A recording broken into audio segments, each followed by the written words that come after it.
ਸਤਿ ਸ੍ਰੀ ਅਕਾਲ। ਆਪਣੀ ਕਿਸਮਤ ਲਿਖਣ ਦੀ ਕਲਮ ਤੁਹਾਡੇ ਆਪਣੇ ਹੀ ਹੱਥਾਂ ਵਿੱਚ ਹੈ। ਵੈਸੇ ਤਾਂ ਸਾਰੇ ਲੋਕ ਮੰਨਦੇ ਹਨ ਕਿ ਕਰਮ ਨਾਲ ਭਾਗ ਬਣਦੇ ਹਨ। ਜਦੋਂ ਜੋ ਵੀ ਕਰਮ ਮੈਂ ਕੀਤਾ ਹੈ ਉਸ ਨਾਲ ਜੋ ਕਿਸਮਤ ਨਾਲ ਮੈਨੂੰ ਮਿਲਿਆ, ਜੇ ਕੋਈ ਈਰਖਾ ਕਰਦਾ ਹੈ, ਈਰਖਾ ਕਾਰਨ ਉਲਟੀ ਸੁਲਟੀਆਂ ਗੱਲਾਂ ਕਰਦਾ ਹੈ, ਉਸ ਦੀਆਂ ਉਲਟੀਆਂ ਸਿੱਧੀਆਂ ਗੱਲਾਂ ਕਰਨ ਨਾਲ, ਈਰਖਾ ਕਰਨ ਨਾਲ ਮੇਰੇ ਚੰਗੇ ਪੁੰਨ ਕਰਮ ਕਰਕੇ ਬਣਾਈ ਹੋਈ ਚੰਗੀ ਕਿਸਮਤ ਮਾੜੀ ਵਿੱਚ ਨਹੀਂ ਬਦਲ ਸਕਦੀ। ਜੋ ਕਿਸਮਤ ਅਸੀਂ ਆਪਣੇ ਚੰਗੇ ਪੁੰਨ ਕਰਮ ਕਰਕੇ ਬਣਾਈ ਹੈ, ਉਸ ਨੂੰ ਮਿਟਾਉਣੇ ਦੀ ਤਾਕਤ ਕਿਸੇ ਵਿੱਚ ਵੀ ਨਹੀਂ ਹੈ। ਪਰਮਾਤਮਾ ਵੀ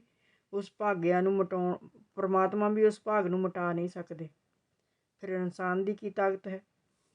ਚੰਗੀ ਕਿਸਮਤ ਨੂੰ ਮਾੜੀ ਵਿੱਚ ਬਦਲਣਾ, ਮਾੜੀ ਨੂੰ ਚੰਗੀ ਵਿੱਚ ਬਦਲਣਾ, ਇਹ ਤਾਕਤ ਕਿਸੇ ਹੋਰ ਵਿੱਚ ਨਹੀਂ, ਸਭ ਦੇ ਆਪਣੇ ਆਪਣੇ ਹੱਥਾਂ ਵਿੱਚ ਹੈ। ਮੈਂ ਆਪ ਹੀ ਬਦਲ ਸਕਦੀ ਹਾਂ। ਕਿਸੇ ਦੇ ਈਰਖਾ ਕਰਨ ਨਾਲ ਮੇਰੀ ਕਿਸਮਤ ਮਾੜੀ ਬਣਨ ਵਾਲੀ ਨਹੀਂ ਹੈ। ਇਹ ਯਾਦ ਰੱਖੋ ਅਤੇ ਬੇਫਿਕਰ ਰਹੋ। ਦਰਦ ਪੈਦਾ ਨਾ ਕਰੋ ਕਿ ਇਹ ਤਾਂ ਮੈਨੂੰ ਇਸ ਤਰ੍ਹਾਂ ਦੇ ਬੋਲ ਰਿਹਾ ਹੈ, ਇਹ ਤਾਂ ਮੈਨੂੰ ਬਦ ਦੁਆਵਾਂ ਦੇ ਰਿਹਾ ਹੈ, ਇਹ ਤਾਂ ਇਸ ਤਰ੍ਹਾਂ ਕਰ ਰਿਹਾ ਹੈ, ਇਹ ਤਾਂ ਉਸ ਤਰ੍ਹਾਂ ਕਰ ਰਿਹਾ ਹੈ। ਇਸ ਨਾਲ ਕੋਈ ਪ੍ਰਭਾਵ ਪੈਣ ਵਾਲਾ ਨਹੀਂ ਹੈ। ਜੋ ਭਾਗ ਅਸੀਂ ਆਪਣੇ ਕਰਮਾਂ ਨਾਲ ਪ੍ਰਾਪਤ ਕੀਤਾ ਹੈ, ਉਸ ਨੂੰ ਖਤਮ ਕਰਨ ਲਈ ਕਿਸੇ ਇਨਸਾਨ ਕੋਲ ਕੋਈ ਤਾਕਤ ਨਹੀਂ ਹੈ। ਉਸ ਨੂੰ ਖਤਮ ਕਰਨ ਦੀ ਤਾਕਤ ਸਿਰਫ ਮੇਰੇ ਵਿੱਚ ਹੈ। ਉਹ ਮੈਂ ਕਿਸ ਤਰ੍ਹਾਂ ਖਤਮ ਕਰਦੀ ਹਾਂ?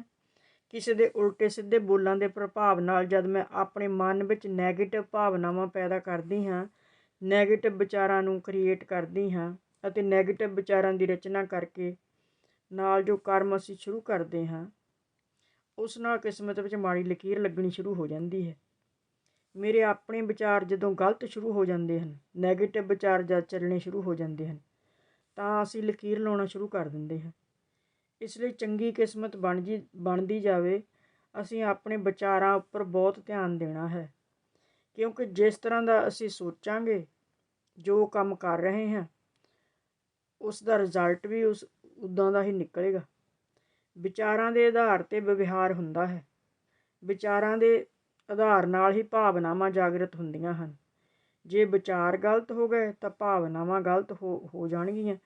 ਜੇ ਵਿਚਾਰ ਨੈਗੇਟਿਵ ਹੋਏ ਤਾਂ ਭਾਵਨਾਵਾਂ ਵੀ ਨੈਗੇਟਿਵ ਹੋਣਗੀਆਂ, ਤਾਂ ਵਿਵਹਾਰ ਵੀ ਨੈਗੇਟਿਵ ਹੋਵੇਗਾ। ਗਲਤ ਵਿਵਹਾਰ ਸਾਡੇ ਭਾਗਾਂ ਨੂੰ ਲਕੀਰ ਲਗਾਉਣਾ ਸ਼ੁਰੂ ਕਰ ਦਿੰਦਾ ਹੈ। ਆਪਣੇ ਵਿਚਾਰਾਂ 'ਤੇ ਬਹੁਤ ਅਟੈਂਸ਼ਨ ਰੱਖਣੀ ਹੈ। ਜੇਕਰ ਮੇਰੇ ਵਿਚਾਰਾਂ ਵਿੱਚ ਕਿਸੇ ਪ੍ਰਤੀ ਈਰਖਾ ਨਹੀਂ ਹੈ, ਪਰ ਦੂਸਰੇ ਮੇਰੇ ਨਾਲ ਈਰਖਾ ਕਰਦੇ ਹਨ, ਇਸ ਵਿੱਚ ਅਸੀਂ ਕੁਝ ਨਹੀਂ ਕਰ ਸਕਦੇ। ਪਰ ਜਿੰਨੇ ਨੈਗੇਟਿਵ ਵਿਚਾਰ ਅਸੀਂ ਕਰਾਂਗੇ, ਉਨੀਆਂ ਮਾੜੀਆਂ ਆਂਤਰਿਕ ਪਰੇਸ਼ਾਨੀਆਂ ਵੱਧਦੀਆਂ ਜਾਣਗੀਆਂ। ਇੱਕ ਵਾਰ ਇੱਕ ਪ੍ਰੋਫੈਸਰ ਆਪਣੇ ਸਟੂਡੈਂਟਾਂ ਨੂੰ ਕੁਝ ਸਿਖਾਉਣਾ ਚਾਹੁੰਦੇ ਸਨ। ਉਹ ਕੁਝ ਖਾਲੀ ਚਾਹ ਦੇ ਕੱਪ ਲੈ ਕੇ ਆਏ ਅਤੇ ਸਾਰਿਆਂ ਸਟੂਡੈਂਟਾਂ ਨੂੰ ਇੱਕ ਇੱਕ ਕੱਪ ਫੜਾ ਦਿੱਤਾ ਅਤੇ ਕਿਹਾ ਕਿ ਸਭ ਸਟੂਡੈਂਟ ਖੜ੍ਹੇ ਹੋ ਜਾਵੋ। ਸਭ ਸਟੂਡੈਂਟ ਆਪਣਾ ਆਪਣਾ ਖਾਲੀ ਚਾਹ ਦਾ ਕੱਪ ਲੈ ਕੇ ਖੜ੍ਹੇ ਹੋ ਗਏ। ਪ੍ਰੋਫੈਸਰ ਆਪਣਾ ਕੁਝ ਕੰਮ ਕਰਨ ਲੱਗ ਪਏ। 5 ਮਿੰਟ ਬੀਤ ਗਏ, 10 ਮਿੰਟ ਬੀਤ ਗਏ। ਪ੍ਰੋਫੈਸਰ ਕੁਝ ਬੋਲ ਹੀ ਨਹੀਂ ਰਹੇ ਸੀ। ਆਖਰ ਇੱਕ ਵਿਦਿਆਰਥੀ ਤੋਂ ਰਿਹਾ ਨਹੀਂ ਗਿਆ। ਉਸਨੇ ਪੁੱਛ ਹੀ ਲਿਆ ਕਿ ਸਰ, ਇਹ ਕੱਪ ਕਿੰਨੀ ਦੇਰ ਤੱਕ ਪਕੜਿਆ ਰੱਖਣਾ ਹੈ? ਸਰ ਨੇ ਕਿਹਾ, ਕਿਉਂ, ਕੋਈ ਪ੍ਰੋਬਲਮ ਹੈ ਇਸ ਨੂੰ ਪਕੜੇ ਹੋਏ ਰੱਖਣ ਵਿੱਚ? ਉਸਨੇ ਕਿਹਾ, ਹੱਥ ਦਰਦ ਕਰ ਰਿਹਾ ਹੈ। ਤਾਂ ਸਰ ਨੇ ਕਿਹਾ, ਕਿਉਂ, 10 ਮਿੰਟ ਵਿੱਚ ਇਸ ਦਾ ਭਾਰ ਵੱਧ ਗਿਆ ਹੈ ਜੋ ਹੱਥ ਦਰਦ ਕਰਨ ਲੱਗ ਪਿਆ ਹੈ? ਵਿਦਿਆਰਥੀ ਨੇ ਕਿਹਾ, ਕੱਪ ਦਾ ਭਾਰ ਤਾਂ ਨਹੀਂ ਵਧਿਆ ਹੈ, ਪਰ ਇਹ ਤਾਂ ਪਤਾ ਲੱਗੇ ਕਿ ਇਸ ਨੂੰ ਕਿੰਨੀ ਦੇਰ ਫੜ ਕੇ ਰਹਿਣਾ ਹੈ। ਤਾਂ ਸਰ ਨੇ ਕਿਹਾ, ਜੇ ਮੈਂ ਕਹਾਂ 1 ਘੰਟਾ ਫੜ ਕੇ ਖੜ੍ਹੇ ਰਹਿਣਾ ਹੈ? ਤਾਂ ਵਿਦਿਆਰਥੀ ਨੇ ਕਿਹਾ, ਸਰ, ਹੱਥ ਤਾਂ ਸੁੰਨ ਹੋ ਜਾਵੇਗਾ। ਸਰ ਨੇ ਕਿਹਾ, ਜੇ ਮੈਂ ਕਹਾਂ ਕਿ 5 ਘੰਟੇ ਫੜ ਕੇ ਖੜ੍ਹੇ ਰਹੋ, ਫਿਰ ਤਾਂ ਹੱਥ ਵਿੱਚ ਇੱਕਦਮ ਇੱਥੇ ਰਹਿ ਜਾਵੇਗਾ, ਸਿੱਧਾ ਹੋਣਾ ਮੁਸ਼ਕਲ ਹੋ ਜਾਵੇਗਾ। ਸਰ ਨੇ ਕਿਹਾ, ਜੇ ਮੈਂ ਕਹਾਂ 24 ਘੰਟੇ ਤੱਕ ਫੜ ਕੇ ਰੱਖੋ? ਤਾਂ ਵਿਦਿਆਰਥੀ ਨੇ ਕਿਹਾ, ਸ਼ਾਇਦ ਹੱਥ ਪੈਰਾਲਾਈਜ਼ ਹੋ ਜਾਵੇਗਾ, ਹੱਥ ਕੰਮ ਕਰਨਾ ਹੀ ਬੰਦ ਕਰ ਦੇਵੇਗਾ। ਤਾਂ ਸਰ ਨੇ ਪੁੱਛਿਆ, ਫਿਰ ਕੀ ਕਰਨਾ ਚਾਹੀਦਾ ਹੈ?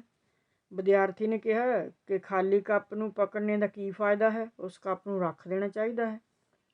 ਸਰ ਨੇ ਕਿਹਾ, ਇਹੀ ਗੱਲ ਤਾਂ ਮੈਂ ਤੁਹਾਨੂੰ ਸਮਝਾਉਣਾ ਚਾਹੁੰਦਾ ਹਾਂ ਕਿ ਜੋ ਫਾਲਤੂ ਗੱਲਾਂ ਨੂੰ ਪਕੜ ਕੇ ਰੱਖਦੇ ਹੋ, ਉਹਨਾਂ ਦਾ ਕੋਈ ਫਾਇਦਾ ਨਹੀਂ ਹੈ, ਪਰ ਨੁਕਸਾਨ ਹੀ ਨੁਕਸਾਨ ਹੈ। ਉਹ ਸਾਨੂੰ ਦੁੱਖ ਅਤੇ ਸਿਰਫ ਦੁੱਖ ਹੀ ਦੇਣਗੀਆਂ। 1 ਘੰਟਾ ਨਹੀਂ, 1 ਦਿਨ ਨਹੀਂ, 1 ਮਹੀਨਾ ਨਹੀਂ, 1 ਸਾਲ ਨਹੀਂ, ਕਿੰਨੇ ਕਿੰਨੇ ਸਾਲ ਫੜੀ ਰੱਖਦੇ ਹਾਂ। ਉਸਨੇ ਮੇਰੇ ਨਾਲ ਇਸ ਤਰ੍ਹਾਂ ਕੀਤਾ ਸੀ, ਉਸਨੇ ਮੇਰੇ ਨਾਲ ਉਸ ਤਰ੍ਹਾਂ ਕੀਤਾ ਸੀ, ਤਾਂ ਕਿ ਇਸ ਨਾਲ ਦਿਮਾਗ ਸੁੰਨ ਨਹੀਂ ਹੋਵੇਗਾ। ਕਿ ਇਸ ਤਰ੍ਹਾਂ ਗੱਲਾਂ ਫੜ ਫੜ ਕੇ ਜਮ੍ਹਾਂ ਕਰਨ ਨਾਲ ਦਿਮਾਗ ਪੈਰਾਲਾਈਜ਼ ਨਹੀਂ ਹੋ ਜਾਵੇਗਾ। ਇਸੇ ਤਰ੍ਹਾਂ ਵੇਸਟਫੁੱਲ ਫਾਲਤੂ ਗੱਲਾਂ ਨਾਲ ਸਾਡੇ ਦਿਮਾਗ ਦੀ ਮੈਮਰੀ ਫੁੱਲ ਹੋ ਜਾਂਦੀ ਹੈ। ਫਿਰ ਕਦੇ ਭੁੱਲਣ ਦੀ ਬਿਮਾਰੀ ਲੱਗ ਜਾਂਦੀ ਹੈ, ਕਦੇ ਪਾਰਕਿੰਸਨ ਹੋ ਗਈ। ਜੇਕਰ ਗਿਆਨ ਦੀਆਂ ਗੱਲਾਂ ਫੜ ਫੜ ਕੇ ਰੱਖੋਗੇ, ਆਪਣੇ ਆਪ ਨੂੰ ਪਰਮ ਪਿਤਾ ਦੀ ਯਾਦ ਵਿੱਚ ਰੱਖੋਗੇ, ਤੁਹਾਡੀ ਮੈਮਰੀ ਕਦੇ ਫੁੱਲ ਨਹੀਂ ਹੋਵੇਗੀ।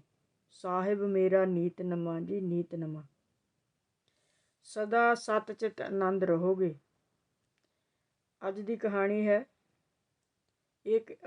ਇਹ ਇਸ ਤਰ੍ਹਾਂ ਦੇ ਵਿਅਕਤੀ ਦੀ ਹੈ ਜੋ ਫਰੀਜ਼ਰ ਪਲਾਂਟ ਵਿੱਚ ਕੰਮ ਕਰਦਾ ਸੀ ਅਤੇ ਦਿਨ ਦਾ ਅੰਤ ਸਮਾਂ ਸੀ। ਸਭ ਘਰ ਜਾਣ ਵਾਲੇ ਸਨ ਤਾਂ ਪਲਾਂਟ ਵਿੱਚ ਕੋਈ ਮਕੈਨੀਕਲ ਸਮੱਸਿਆ ਆ ਗਈ ਅਤੇ ਇਹ ਵਿਅਕਤੀ ਉਸ ਨੂੰ ਫਿਕਸ ਕਰਨ ਵਿੱਚ ਲੱਗ ਗਿਆ।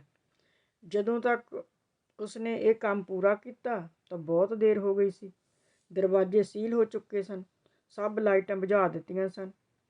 ਬਿਨਾਂ ਹਵਾ ਅਤੇ ਲਾਈਟ ਦੇ ਪੂਰੀ ਰਾਤ ਆਈਸ ਪਲਾਂਟ ਵਿੱਚ ਫਸੇ ਰਹਿ ਜਾਣ ਕਾਰਨ ਠੰਡ ਨਾਲ ਉਸ ਦੀ ਮੌਤ ਤਾਂ ਹੋਣੀ ਹੀ ਸੀ। ਪਰ 2 ਘੰਟੇ ਬੀਤਣ ਦੇ ਬਾਅਦ ਉਸਨੇ ਕਿਸੇ ਨੂੰ ਦਰਵਾਜ਼ਾ ਖੋਲ੍ਹਦੇ ਦੇਖਿਆ। ਚਮਤਕਾਰ ਹੀ ਹੋ ਗਿਆ। ਸਿਕਿਉਰਿਟੀ ਗਾਰਡ ਟਾਰਚ ਲਈ ਖੜ੍ਹਾ ਸੀ। ਉਸਨੇ ਉਸਨੂੰ ਬਾਹਰ ਨਿਕਲਣ ਵਿੱਚ ਮਦਦ ਕੀਤੀ। ਵਾਪਸ ਆਉਂਦੇ ਸਮੇਂ ਉਸਨੇ ਸਿਕਿਉਰਿਟੀ ਗਾਰਡ ਤੋਂ ਪੁੱਛਿਆ, ਤੁਹਾਨੂੰ ਕਿਸ ਤਰ੍ਹਾਂ ਪਤਾ ਲੱਗਿਆ ਕਿ ਮੈਂ ਅੰਦਰ ਹੀ ਲੌਕਅਪ ਹੋ ਗਿਆ ਹਾਂ? ਗਾਰਡ ਨੇ ਉੱਤਰ ਦਿੱਤਾ, ਸਰ, ਇਸ ਪਲਾਂਟ ਵਿੱਚ 50 ਲੋਕ ਕੰਮ ਕਰਦੇ ਹਨ, ਪਰ ਸਿਰਫ ਇੱਕ ਤੁਸੀਂ ਹੋ ਜੋ ਸਵੇਰ ਨੂੰ ਹੈਲੋ ਕਰਕੇ ਲੰਘਦੇ ਹੋ ਅਤੇ ਸ਼ਾਮ ਨੂੰ ਗੁੱਡ ਬਾਏ ਕਰਕੇ ਜਾਂਦੇ ਹੋ। ਤੁਸੀਂ ਸੁਬਾਹ ਡਿਊਟੀ ਪਰ ਆਏ ਸੀ, ਮੈਨੂੰ ਹੈਲੋ ਕਰਕੇ ਅੰਦਰ ਗਏ ਸੀ, ਪਰ ਸ਼ਾਮ ਨੂੰ ਤੁਸੀਂ ਬਾਹਰ ਨਹੀਂ ਨਿਕਲੇ। ਇਸ ਲਈ ਮੈਨੂੰ ਸ਼ੱਕ ਹੋਇਆ ਤਾਂ ਮੈਂ ਤੁਹਾਨੂੰ ਦੇਖਣ ਅੰਦਰ ਆ ਗਿਆ। ਉਹ ਵਿਅਕਤੀ ਨਹੀਂ ਜਾਣਦਾ ਸੀ ਕਿ ਉਸ ਦੀ ਕਿਸੇ ਨੂੰ ਛੋਟੀ ਜਿਹੀ ਰਿਸਪੈਕਟ ਦੇਣੀ ਵੀ ਉਸ ਦੇ ਜੀਵਨ ਨੂੰ ਬਚਾ ਸਕਦੀ ਹੈ। ਯਾਦ ਰੱਖੋ, ਜਦੋਂ ਤੁਸੀਂ ਕਿਸੇ ਨੂੰ ਮਿਲਦੇ ਹੋ, ਉਸ ਦਾ ਮੁਸਕਰਾਹਟ ਦੇ ਨਾਲ ਸਵਾਗਤ ਕਰੋ। ਹੋ ਸਕਦਾ ਹੈ ਇਹ ਤੁਹਾਡੇ ਜੀਵਨ ਵਿੱਚ ਚਮਤਕਾਰ ਦਿਖਾ ਦੇਵੇ। Connection between my self, others and environment. ਜੋ ਵੀ ਮੈਂ ਕਿਸੇ ਵੱਲ ਦੇਖ ਕੇ ਸੋਚਦੀ ਹਾਂ, ਵਾਤਾਵਰਨ ਵੀ ਉਸੇ ਤਰ੍ਹਾਂ ਦਾ ਬਣਦਾ ਹੈ। ਮੇਰੇ ਵਿੱਚੋਂ ਨਿਕਲੀ ਹੋਈ ਸੋਚ ਵਾਯੂਮੰਡਲ ਵਿੱਚ ਘੁੰਮ ਕੇ ਵਾਪਸ ਮੇਰੇ 'ਤੇ ਹੀ ਅਸਰ ਕਰਦੀ ਹੈ। ਸੋ ਮੇਕ ਯੂਅਰ ਵਿਜ਼ਨ ਡਿਵਾਈਨ। ਜਿਹੜਾ ਵੀ ਤੁਹਾਨੂੰ ਮਿਲਦਾ ਹੈ, ਉਸ ਵੱਲ ਦੇਖ ਕੇ ਇਹੀ ਸੋਚਣਾ ਹੈ, ਇਹ ਤੰਦਰੁਸਤ ਹੈ, ਖੁਸ਼ ਹੈ, ਬਹੁਤ ਚੰਗਾ ਹੈ। ਜੋਤ ਨਾਲ ਜੋਤ ਜਗਾਉਂਦੇ ਜਾਓ, ਪਿਆਰ ਦੀ ਗੰਗਾ ਬਹਾਉਂਦੇ ਜਾਓ। ਰਸਤੇ ਵਿੱਚ ਮਿਲੇ ਜਿਹੜਾ ਵੀ ਕੋਈ, ਸਾਰਿਆਂ ਨੂੰ ਦੁਆਵਾਂ ਹੀ ਦਿੰਦੇ ਜਾਓ। ਨਫ਼ਰਤ ਦੀ ਦੁਨੀਆ ਨੂੰ ਛੱਡ ਕੇ ਪਿਆਰ ਦੀ ਦੁਨੀਆ ਵਿੱਚ ਖੁਸ਼ ਰਹੋ। ਜਿਨ ਪ੍ਰੇਮ ਕੀਓ ਤਿਨ ਹੀ ਪ੍ਰਭ ਪਾਇਓ।